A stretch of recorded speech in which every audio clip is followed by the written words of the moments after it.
예수님께서 십자가에 못 박히시고 정오에 어둠이 온 땅에 임했습니다. 이 어둠은 운명하시는 오후 3시까지 계속되었습니다. 빛이신 예수님, 육신의 생명이 꺼져가고 있습니다. 피조세계의 모든 것들이 힘을 잃고 슬픔 가운데에 잠겼습니다. 한낮에 어둠이 이렇게 계속해서 임한 것을 보면 하늘도 땅도 십자가 사건에 반응했음을 알 수 있습니다.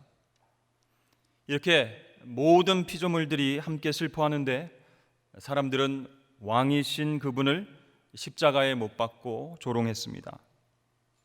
제9시쯤 예수님께서 이렇게 외치셨습니다. 엘리 엘리 라마 사박다니, 나의 하나님 어찌하여 나를 버리셨나이까. 지켜보던 사람들은 예수님께서 엘리야를 부르는 줄 알았습니다. 그래서 엘리야가 와서 구원해 주나 한번 보자 이렇게 이야기를 합니다.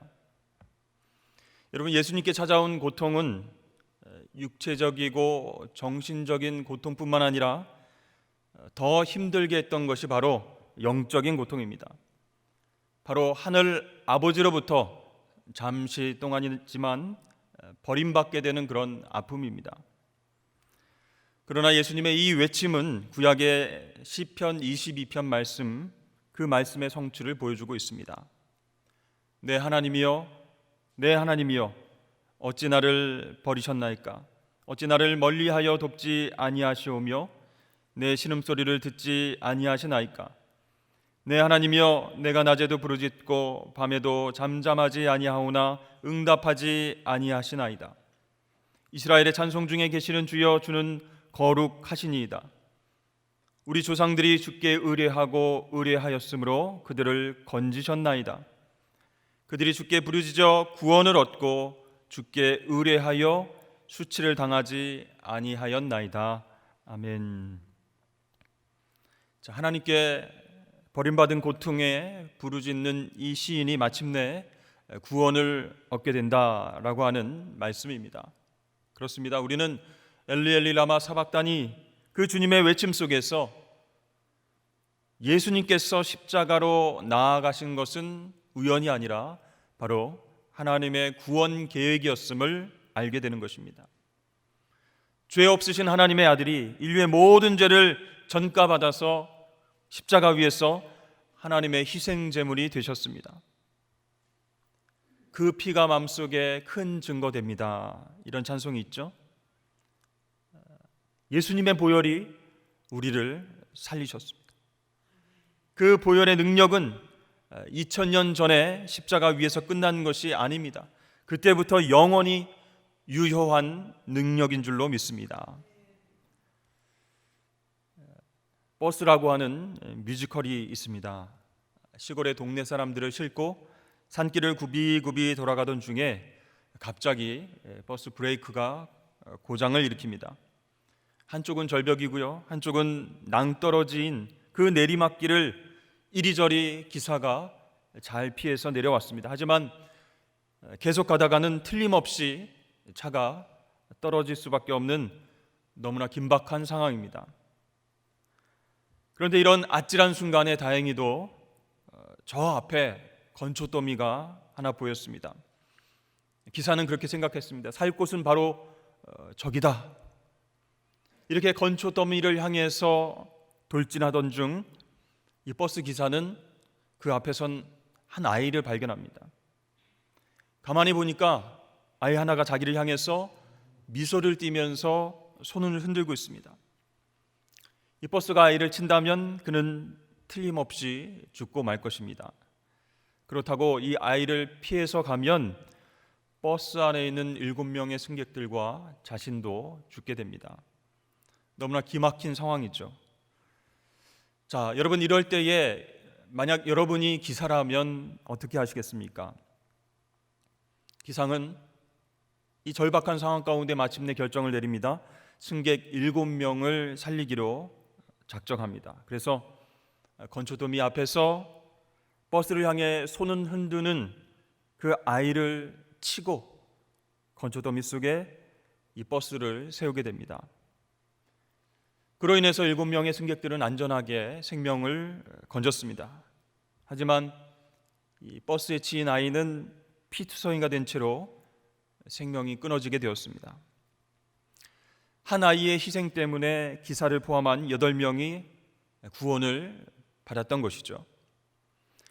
차에서 내린 승객들은 가까스로 안도의 한숨을 내쉬면서 죽은 아이 곁에서 미안한 마음을 억제하지 못합니다.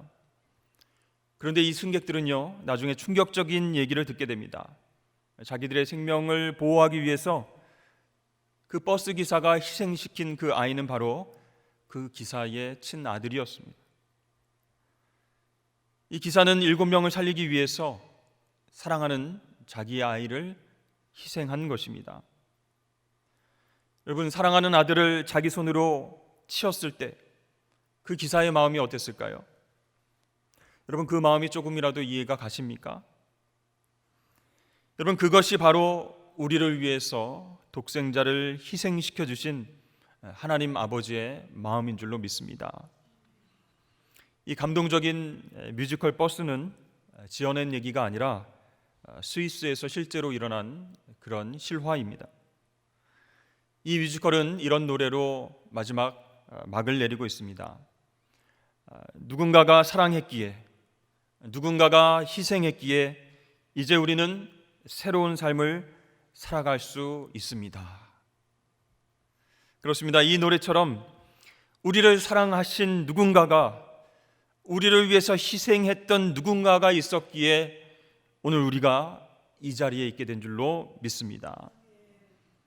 무엇보다 자기 아들을 희생하기까지 우리를 사랑하신 그 하나님이 계시기에, 우리를 위해서 십자가 희생도 마다하지 않으셨던 예수님이 계시기에 오늘 우리는 지금 이곳에서 은혜와 감사로 살아가게 된 것입니다.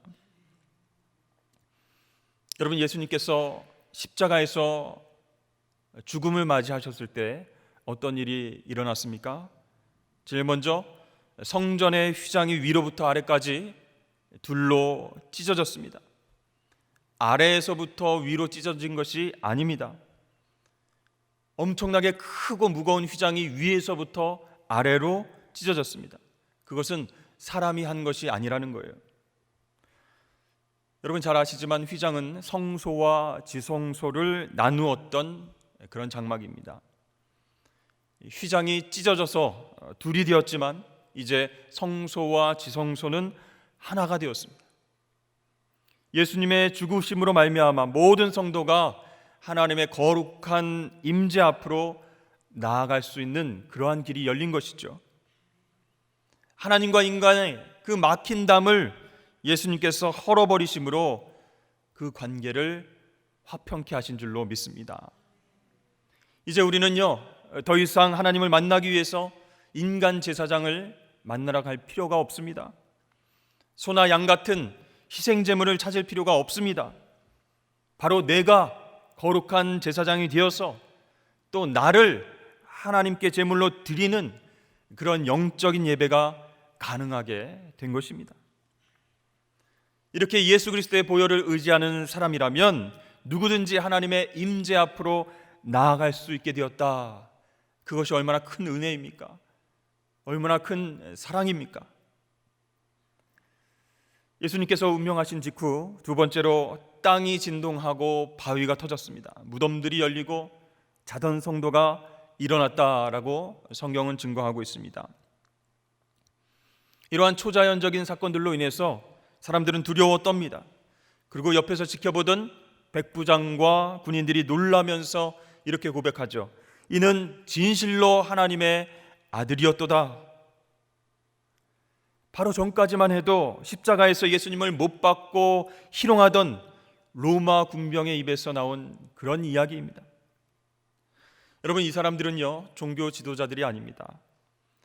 단지 십자가형을 집행했던 군인들입니다.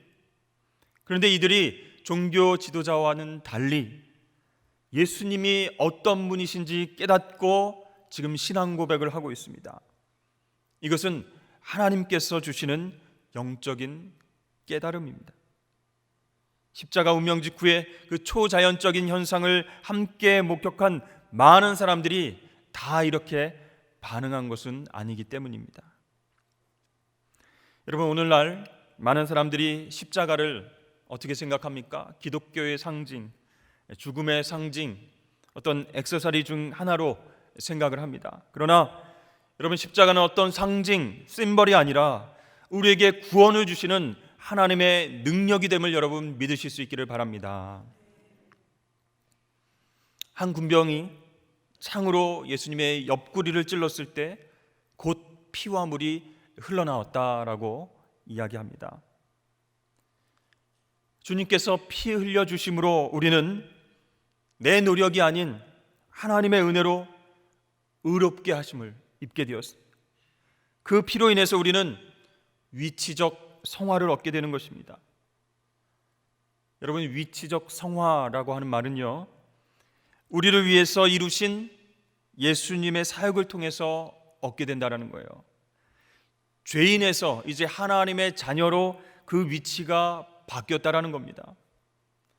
그런데 이 위치적 성화 말고 점진적 성화가 있습니다. 그것은 우리 안에서 이루시는 예수님의 사역을 통해서 얻게 되는 것입니다. 여러분, 이때 물이 필요합니다.